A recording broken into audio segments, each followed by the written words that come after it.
السلام عليكم ورحمة الله وبركاته. في موضة نازلة جديدة بيقولك شغلانة البنات الجديدة. في مجموعة منظمة على السوشيال ميديا بتعلن عن شغل للسيدات والبنات على جروبات الفيسبوك ومواقع السوشيال ميديا، ولما البنت بتبعت لهم عشان تستفسر عن الوظيفة الجديدة بيكلموها وبيخلوا بنت تتواصل معاها أو تكلمها، أو واحد راجل متعدل صوته البنت وبيتواصل مع البنت اللي بتتواصل معاهم عشان طبعا البنت تطمن وما تشكش للحظة واحدة إن الموضوع فيك أو هزار. والسبب تاني هقولهولك في آخر الفيديو. وتقدم نفسها على إنها موظفة تسويق لشركة تدريب نماذج ذكاء اصطناعي، وأصل الهدف منها صناعة الأفلام الأنيميشن، وتبدأ تبعت بقى شوية صور على شوية لينكات.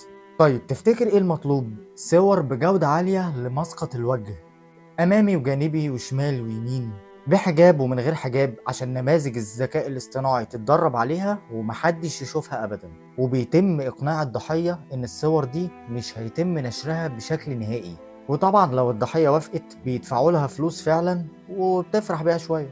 يبتدوا بقى بعد كده يتواصلوا مع الضحية ويقولوا لها عايزينك في تدريب تاني على الجسم، ومطلوب صور عالية الجودة لجسمك، وطبعا بطرق مختلفة ومن زوايا مختلفة. وسواء بقى الضحية وافقت على موضوع ان هي تبعت صور لاسمها او لا، فكده كده هم خدوا نسخة من الصور اللي بعتتها بوشها عشان يتعمل بيها ادراج لانواع كتير من الافلام الاباحية.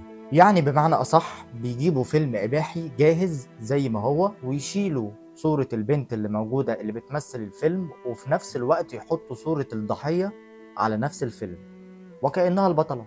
كل ده بالذكاء الاصطناعي. وخليني اقولك ان مكالمة البنت الاولانية بصوتها بيعملوا بيها موديل لصوت الضحية، وبرضه كل ده بيتم بالذكاء الاصطناعي. يعني يعملوا فويس كده فيك ويسجلوا صوت البنت بالطريقة وبالاسلوب وبالنص اللي هم عايزينه، ويخلي الاي اي يغير الصوت او التون، ويخلوا البنت تقول كلام هي ما قالتهوش، وفي نفس الوقت اللي يسمع صوت البنت دي بصوتها ونبرتها اللي خارجه من الاي اي كانها هي فعلا بالظبط هي اللي قايله الكلام. وبكده طبعا بقت صوت وصوره، وهاتك بقى يا ابتزاز. وبدايه مطالبها بارجاع الفلوس اللي اتدفعت مره في التانيه في التالته، فلوس فلوس فلوس. وطول ما البنت بتدفع والدنيا بيس والفرخه بتبيض كل يوم بيضه دهب، فكده بقى خلاص كله زي الفل. ولما الميغا تخلص والبنت تفلس وبعد ما تسرق دهب امها وفلوس ابوها، ما هي بتدفع بقى عشان ما تتفضحش. بعد ما كل ده يخلص كل الفيديوهات دي بتترفع تتباع بقنوات على تليجرام، وطريقة بيعها دي بيكون باشتراكات وطبعا فلوس داخلة. فحقيقي احنا في كارثة. الموضوع ده تقريبا بقاله حوالي شهرين ونص.